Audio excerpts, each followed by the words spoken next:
that we speak to you today.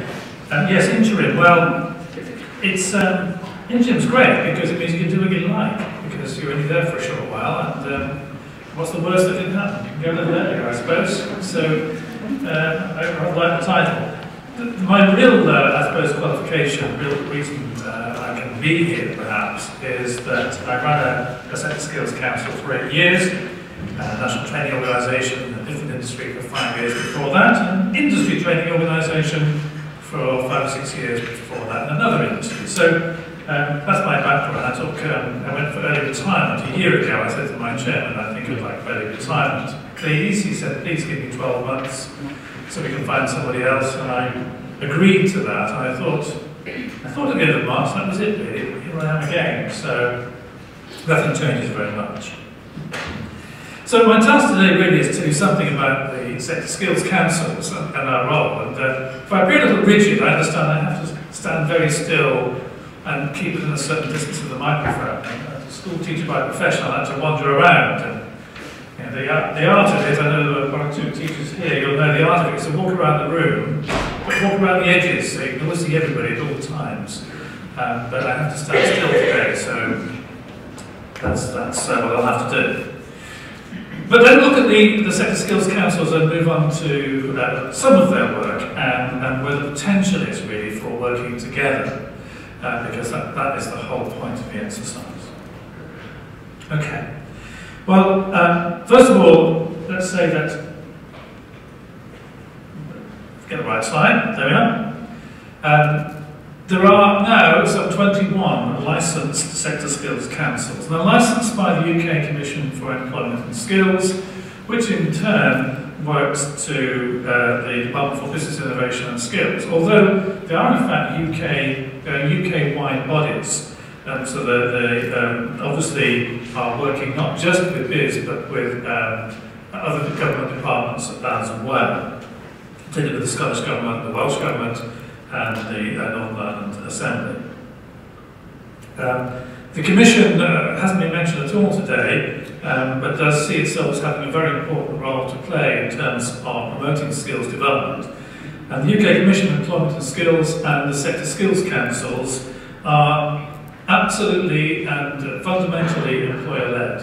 And that's their bias, so we have to say absolutely at the outset that's where they come from. They don't come from any other angle as their starting point. But obviously, anybody with any sense knows that that doesn't get you anywhere if you work with one party only. So the Sector Skills Councils and the UK Commission make a point of working very closely with a whole range of interested parties, and particularly with, I mentioned employers, but of course also employees, and actually much of the work, so the really fundamental nitty-gritty work is far more effective working directly with employees than with employers. The reason being that many employers have a global and general view. Employees know exactly what's going on right there in the workplace, and that is a huge value in looking at skills development. There are other bodies besides Sector Skills Councils, of course, who carry out similar work. There are a number of sector skills bodies that aren't licensed Sector Skills Councils but do similar things, including the Engineering Instruction and Training Body, CITB, and a number of others as well. And we all have a task of ensuring that the industry has the skills that it needs to progress. You see on the slide it talks about there being coverage of 90% of the workforce on 1.7 million businesses. Now don't go thinking, of course, that 1.7 million businesses are actively working with Sector Skills Councils or anybody else. That just would not be true. That's the coverage, that's the area of responsibility, if you like. There was a time when, under the previous government, the drive was very much to cover every area of business. So instead of 90% of the workforce, you're covering 100% of the workforce. That isn't the case anymore. The policy of the UK Commission, working through BIS, as I mentioned, is very much now to look at covering and working with those industries that actually want to develop skills. And when I say those industries, that's a generic term, of course, and doesn't mean a lot on its own. It really means where there are sufficient active and interested employers who want to develop skills in order for their own industries and companies and organisations to do well and move forward. You see also on the slide a note about the representation on boards.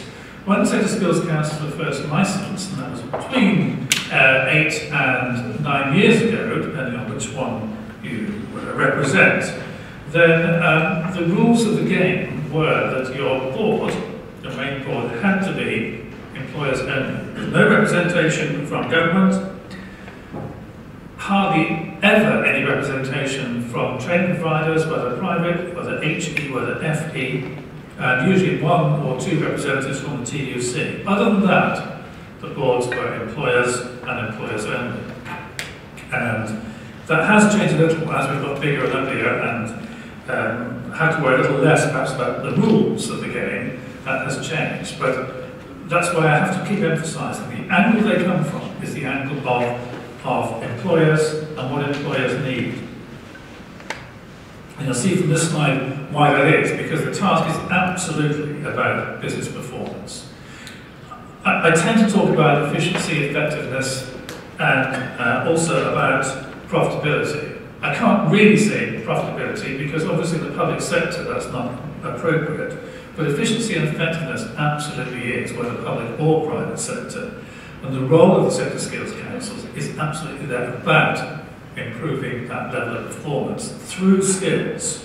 Skills recruitment and retention, to be precise, but particularly skills. So the task is to ensure that employers have the skills they need in order to be able to be effective, efficient, and in many cases competitive with other organisations and other countries. The other thing to say, I suppose, just finishing sort of introduction on this, is that you shouldn't get the idea, as many people do, those of you who know about Sector Skills Councils often think that they're just about NVQs or SVQs in Scotland. And nowadays, just about apprenticeships, a lot about apprenticeships today at different levels. And they are very much about those things, but that's not all.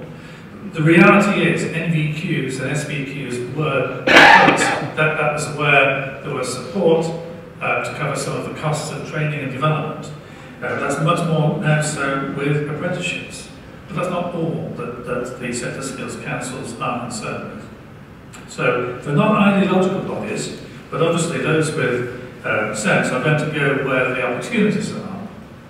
And of course at the moment they are in those areas. It's not important, not to say not committed to them, because they absolutely are. Anything which helps individuals be more effective is what Sector Skills Councils are about.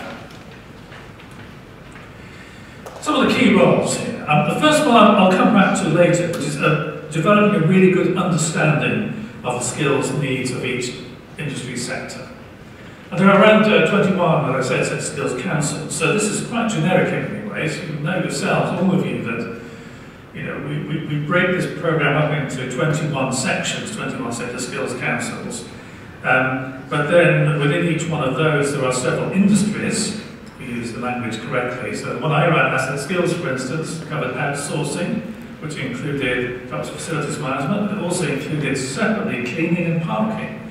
It also included housing, particularly social housing, but also private landlords, and included property such as estate agents and town planners. So straight away you can see that that's one organisation, but it's not one set of skills. Nowhere near. And you have to treat each of those industries as having quite separate needs. So it's very hard to generalise, and that is a weakness of the system in a way. You've got 21 bodies, but actually you have to subdivide much further. And then you'll also know that when it comes to working with an industry, individual companies within those industries are different. They all have their own ways of working, they all have their USPs. And their working practices, and they're not the same. So it's quite a challenge to find a route through all of that. And the way to do it is to focus on commonalities and allow the individual organisations to deal with the bits that are theirs, the bits that make them, as opposed to anybody else. So we'll come back to understand the skills needs, but be assured that is one of the most crucial roles. If you don't understand what it is that employers need, that's it. You can't go any further because that's the residential. Occupational standards, national occupational standards are crucial. And I said at the start that these bodies are not wedded to a particular kind of qualification for its own sake. That's certainly not the case. But occupational standards do lie at the heart of this. It's what it is. It's the skills, knowledge and understanding, what it is that you need to know, what it is you need to be able to do to be able to be effective and efficient and competent. And I don't just mean on a day-to-day basis. There are many, many occupations that almost any of us, we hear this all the time, could just do on a daily basis. It's what happens when you get the organised chaos, controlled panic of a really bad day. How do you cope there? That's the real challenge, and that's where you need to determine whether a person has those skills, has the knowledge, and in fact can apply them in a way that makes them competent. So we have to make sure that the qualifications are relevant to the world of work. Not to say you can't add other aspects. We talked about functional skills this morning. A big challenge with apprenticeships, for instance. I know in some of the industries that I cover that a number of people had great difficulty completing an apprenticeship program because they suffered with functional skills, even though they were highly effective in every other way. And that's an issue that is a challenge for those industries, particularly as the government is moving towards greater rigour. We all want greater rigour, but greater rigour in that particular field. That means that you have to have achieved certain standards that aren't necessarily completely relevant to your day-to-day activity. And relevance also. One of my previous occupations was working in the newspaper industry, and I was responsible at that time. Don't blame me for this, but I was involved with developing the national occupational standards for print journalism. One of the interesting things about print journalism in the UK, newspaper journalism in particular, is that you have to have shorthand to qualify. That's one of the rules, but it's not a rule anywhere else in the world, only in the UK. And I remember big debates with the National Council of Training of Journalists on this, where many wanted to retain shorthand as a discipline. Not because it was important, but as a discipline. My attitude is, if it's relevant and needed, keep it. If it isn't, don't. It stayed because it's still the most reliable and fastest way to record a conversation in a way that tape is not. For instance, if you imagine a tape recording, you can't search it, for instance, in the way you can examine shorthand notes. So they have to be relevant, those qualifications. There shouldn't be things there that are not relevant to the work. And then the next task is to work directly, having identified the skills needs, having developed the occupational standards to the employer prescription, is actually then identifying skills and solutions. Everybody said they're all different, and the modular additions don't always help, but that's the way that we have to work it. So the skills councils, by and large, are not in the area of educating people or training people. They're in the game of facilitating that education and training and development. It's making sure it actually happens. And that's really where we all come into the same area. Having got that intelligence, having got those standards, how do we then apply them and make sure that the development opportunities are available for people? There's other work too. Some of it has been successful, some has not. I was heavily involved in the development of the 14 to 19 diploma, as many of you remember. I think Patricia mentioned Alison Wolf's report this morning, and a combination of change of government and that report has really made the 14 to 19 diploma really has nowhere to go. And yet that was a great opportunity to introduce young people to the world of work. It wasn't going to be a vocational qualification, it was simply an introduction. But it had something going for it, so provided it had appropriate rigour attached to it. Just an example then of the illustration of the bodies that are involved. You don't need to learn this, there won't be a test later. But if these slides are available, you can see the different sets of skills councils that are currently around. And it gives you an idea, too, of the sorts of areas they cover. One or two of them actually have titles that describe what they do. I have to say mine, the well, I came from asset skills, then it doesn't quite. It is about assets, but it's not very obvious. Many others are much clearer. But if you see the slides, or want to get back or look at the website, you'll see exactly what each one covers and which industry sectors aren't covered by those. Just moving on before I come back to some examples. The Alliance of Sector Skills Council, I should make a brief mention. I don't say too much about the Alliance because the whole point is not about the Alliance, which is really a trade body for sector skills councils, that's what it really is. The focus is on what the sector skills councils do, and more importantly, how we can all work together in partnership. But it's there, it's a very smallish body. Much of its work is about influencing, as you would expect, but it does have another angle to its work, which is to do with apprenticeship certification, which I'll come back to. But other than that, its task really is to represent that group of 21 and to ensure that government and other influencers are aware of employers' needs in terms of skills and driving forward the economy as a result of having a more skilled workforce. I promised to come back to the first point about gathering information, and I do this because for me, and I'm speaking almost personally here, this is one of the most important things that sector skills councils do, although it is to some degree of a threat, I have to say.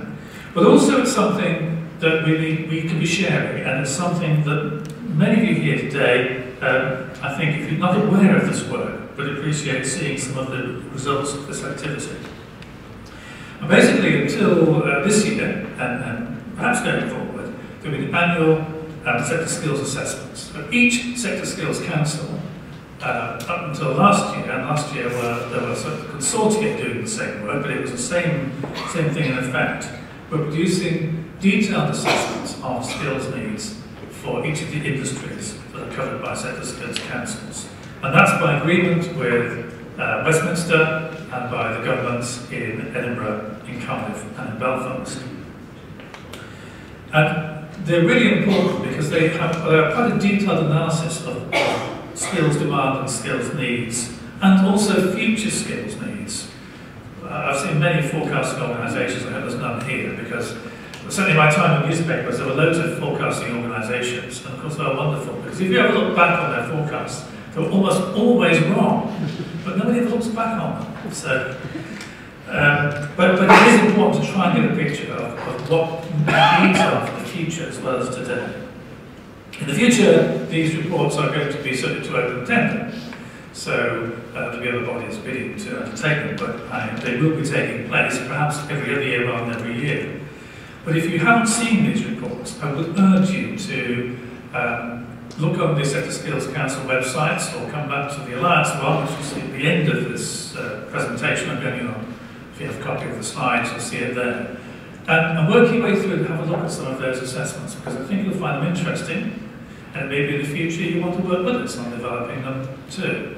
Because certainly where the governments go is it's looking at partnerships, and certainly Pierce has hinted very strongly to us, for instance, they see the future of this work as being developed in partnership with academic institutions and sector skills councils, and that's where there are real opportunities in terms of sector skills assessments.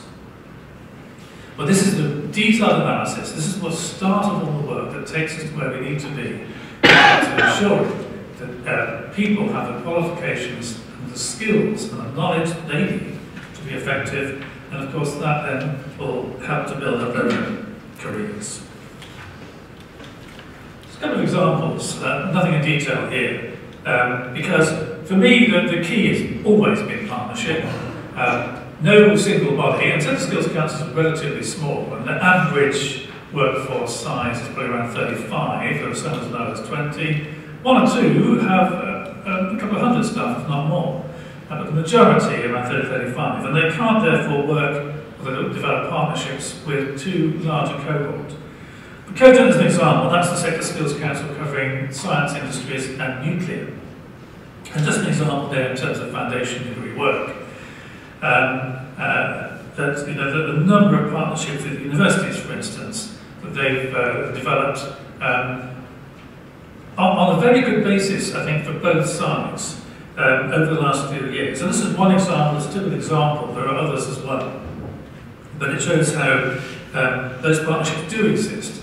And if you don't have partnerships with any of the sector skills councils, similar bodies, then I would urge you to get in touch, because there are some real opportunities out there whereby bodies such as the one I represented can forward and work with you on those individual skill needs and the views of employers and bring employers to you, which is the other thing. But at the same time, many of you here, particularly from HE, but also from FE, have a great deal of expertise in terms of the analysis of needs and development of courses at all levels that will help individuals move on. One or two others here, for instance, we talked about parity of esteem this morning, and I made a joke about parity of esteem. I won't tell you here, there's time to see me afterwards. But you know, I'm not convinced, Fran, I think you maybe you're hoping, I don't know, but I'm not convinced we're anywhere near parity of esteem at the moment between vocational and academic qualifications. And certainly, you know, I think as a parent myself, where my children have all grown up now, but if they weren't, where would they want to send them? Now, logic says to me that it's the most appropriate destination, and it depends on what they want to do, what makes them happy, where the main opportunities are. But the other part of me says university, you know, because that's the background, isn't it? And that's the problem. And if I who know about these things think that way, I can't really blame other people for being biased against vocational programs. So you know, we have some way to go with this. I absolutely share it. Absolutely share it. We do have a way to go. So so when you see programs such as the one run by Skills and Justice and many other similar programs which are beginning to provide people with a real choice between going to university and higher apprenticeships, that is something that we need to promote. I'm quite pleased to see that the government has been really promoting apprenticeships in a way that's never really been done before. And we are beginning to see a change, I think, in thinking that hasn't been there before, and there hasn't been a recognition of the value of vocational programs. Again, I'm not going to go through all of these. There's some really interesting programs. The Skills for Care Development one is in Northern Ireland, with a big focus on essential skills in Northern Ireland, which has been extremely encouraging and very successful. And my old organisation, Asset Skills, again, what many sector skills councils have done, are doing and are developing, and that's a really good brokerage programme between employers, FE,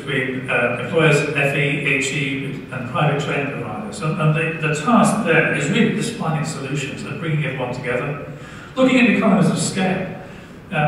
We heard this morning that I think Sarah was saying that there's an issue with apprenticeships with the very largest companies, although my experience is the very largest companies are relatively easy to work with. And SMEs, particularly micro businesses, who are very hard to reach.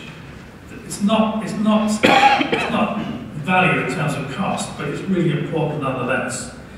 So how do you try and bring some of those smaller companies together and get some economies of scale in skills development? Acknowledging, as I said earlier, that they're all a bit different. How to do that? It's quite a challenge. And certainly the academy that Asset Skills runs is not a national skills academy, although it works in similar ways, funded by employers. That's the difference at this stage. But it's a brokerage program, essentially. It's bringing them all together so that they can find some common ground, and that we can find the appropriate skills development programs for individuals within each of those organisations where on their own they wouldn't manage it. And what they found is, even with some of the larger companies, there are some programs, highly specialised programs, it's very difficult to find learning programs or skills development programs that will help them. But by bringing companies together, you can do that. And it's amazing that sometimes they will actually work together. One other aspect of the work I mentioned earlier is on apprenticeship services. Now, this is a very different aspect of the Alliance's work, and this is a more mechanical process, but really important. Sarah spoke this morning about the work that National Apprenticeship Service is doing.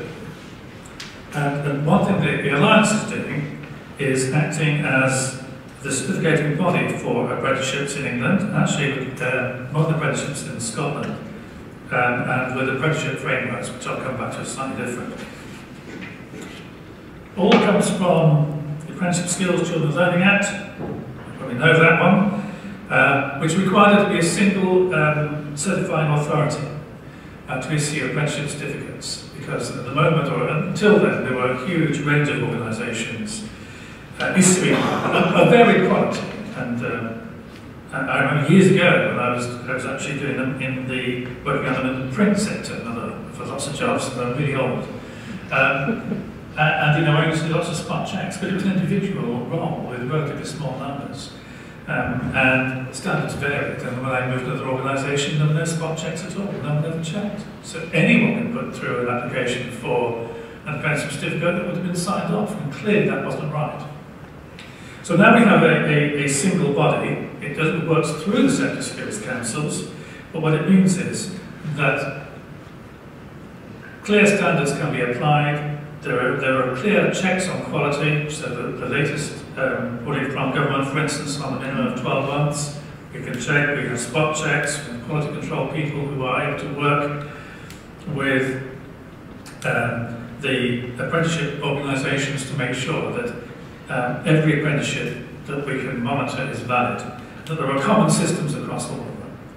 I mentioned we're doing some of the thing in Scotland and development, but the idea really is that there is greater consistency, but at the same time, also good communication. The biggest challenge actually as usual is IT, and of course is trying to find a system that everybody can access that works on each of the organisations' computer base. And you can imagine our database, imagine how hard that is. And we also work on an apprenticeship framework, so of course, as you will be aware, every apprenticeship at whatever level has to have a framework. That framework represents and recognises employer requirements and the needs of individuals, and one of the other things that Alliance does is to be a repository for those. If you want to look at apprenticeship frameworks, you can find them through the Alliances. So the Alliance doesn't develop them itself, but it does look after them. And if you want to develop an apprenticeship framework, and many of you may well be looking at that, then I would urge you to work with your the relevant Sector Skills Council or directly with the Alliance, and we can guide you through the process of developing that framework accordingly. And finally, just a bit of some statistics. Bearing in mind this work on apprenticeship certificates started in January, so since January, you'll see the sorts of numbers we're dealing with, and they are very substantial. Now, Sarah showed you some bigger numbers this morning, but they are, of course, cumulative totals. These are only since January. And very impressive numbers. And I have to say, despite my concerns over crowding this team, apprenticeships, particularly not so much at high level yet, but otherwise are really beginning to take off now, and that's incredibly encouraging.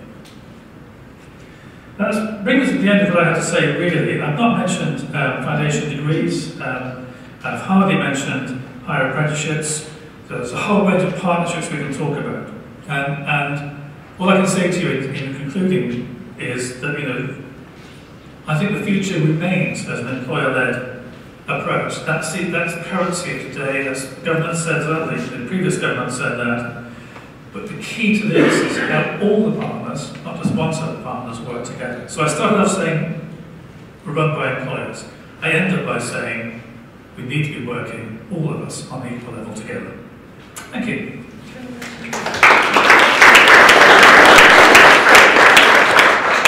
Richard, thank you. That was excellent. And I think, although we can say this parity thing has rumbled on, I mean, I guess a lot of us here have lived through CPV, GMVQ, TVEI, diplomas, and they all eventually faded away. If government listened to business, then business is the voice we've got to hook this onto, and that's where the Sector Skills Councils and the overall alliance really make a new track in the sand. So, any questions, first of all? Any ideas, responses, questions? I know Emily, is Emily still here from the Red Cross? This might be a moment to ask your question about accreditation. How do you get into that ballgame of accreditation? You say it, not me. Thank you. Yes, Emily Oliver from the British Red Cross. We provide a lot of first aid education, but we're not, we're also a standard setting for first aid education, but we're looking for some external recognition of the training we give to show that we are a quality provider, and we're not entirely sure where to go for that. I was wondering if you could advise, please. Thank you. I think I can. I say I think I can because every sector skills council is a little bit different, but I would certainly start with skills for health. And if you see me afterwards, I've got details for skills for health, so I can pass those on to you. If I address my previous slide, if I just whisk this back if I let me, which is Linton House in London, is the Office of Skills for Health. They were using rooms there, so there you are. But I'll give you the details. And I would start there because some sector skills councils have accreditation schemes, and certainly the Minister John Hayes at BIS is very keen on accreditation schemes, so I think you'll see more of those. And whether or not the work you're doing would fit in with national occupational standards, I don't know. You might not want them to, frankly, but in terms of overall recognition, that's where I would start. That's really helpful. So that's your party bag sorted out for today. Next question. Reflections, ideas, what's around the corner? We have a question here at the front, Jay, right at the corner. Thank you. Jerry Griffiths, Chichester College. We've talked a lot, but not in detail, about skills, and particularly skills at higher level for higher apprenticeships. I just wonder what your take on what sort of skills would you see required in a higher education, higher apprenticeship? Well, it's a very hard question to answer because it varies, and I think it's going to be different for almost every skill set that we're talking about. But I would have thought there has to be a much higher degree of academic rigour within a higher apprenticeship than there would be otherwise, because if you are, and this comes back to parity of esteem as well as the practical rewards in terms of effectiveness. If you're going to have parity of esteem, then you've got to have some recognition of the value of that programme, both in academic as well as in vocational terms. I mean, FE and AT institutions are dealing with this all the time, of course, in terms of vocational degrees. The foundation degrees come in. So Andrew said there has to be an element of academic rigour. When I was working in newspaper journalism, it was an interesting area. We developed a level 4 NVQ, and there were huge debates because a level 4 NVQ was supposed to have management, at least supervision, if not management, I didn't. Now, in journalism, that really wasn't the case. You might say, in the light of latest, activities, well, perhaps it should have been, but it wasn't. There's a tremendous fight to bring forward a competence-based qualification with good, solid underpinning knowledge, a fair degree of rigour, but that didn't include the supervisory element. So I would just put supervision on one side and management on one side. In many cases, absolutely essential, but there may be exceptions to that. Academic rigour must be there, in my view, as well as the practical skills and the application of that. That's the bit I particularly. Is that the right answer? Yes, it's Our education, people would say we match the X with the ologies. So we have both. We have the theoretical knowledge and the practical application. One question that occurred to me, you mentioned forecasting. And this is not a careers conference, but implicit in much of what we've talked through today is the need for much better systematic careers information guidance. To what extent do you think that labour market intelligence needs to form part of careers information? Well, there certainly has been a very strong move in the last 18 months, 2 years, to do exactly that. Problem, as always, and the one thing I try to avoid today is learning about funding and changes in funding, but the reality is that's what it comes down to. And there's certainly, it's been very clear in the last year or so that there is a need to line careers opportunities, careers information and careers development with the labour market information. And if we don't do that, then we're really playing about in the dark, and that's not helping anybody. I think that's a whole area of careers advice at all levels is hugely problematic, and we've just come out of a situation where I think there were 3 different databases of information all publicly funded, not always giving the same information either. And if I might give a personal view, I think in general terms, and careers information in England is something of a disgrace still. I know there are ways to improve it, but it's pretty poor. I think the quote is, if you're not confused, you're not well informed. Yes. Yeah, that's the one, isn't it? Any other questions, comments, contributions, thoughts? No? You're not sinking into postprandial torpor, I hope, at this stage. That was very interesting and actually heartening, because what the Sector Skills Alliance does is work with businesses, and if they advocate this, then we have a line straight into government's thinking, and that's the big change. So Richard, thank you very much indeed. Do stay with us, and thank you very much for your contribution. Thank you.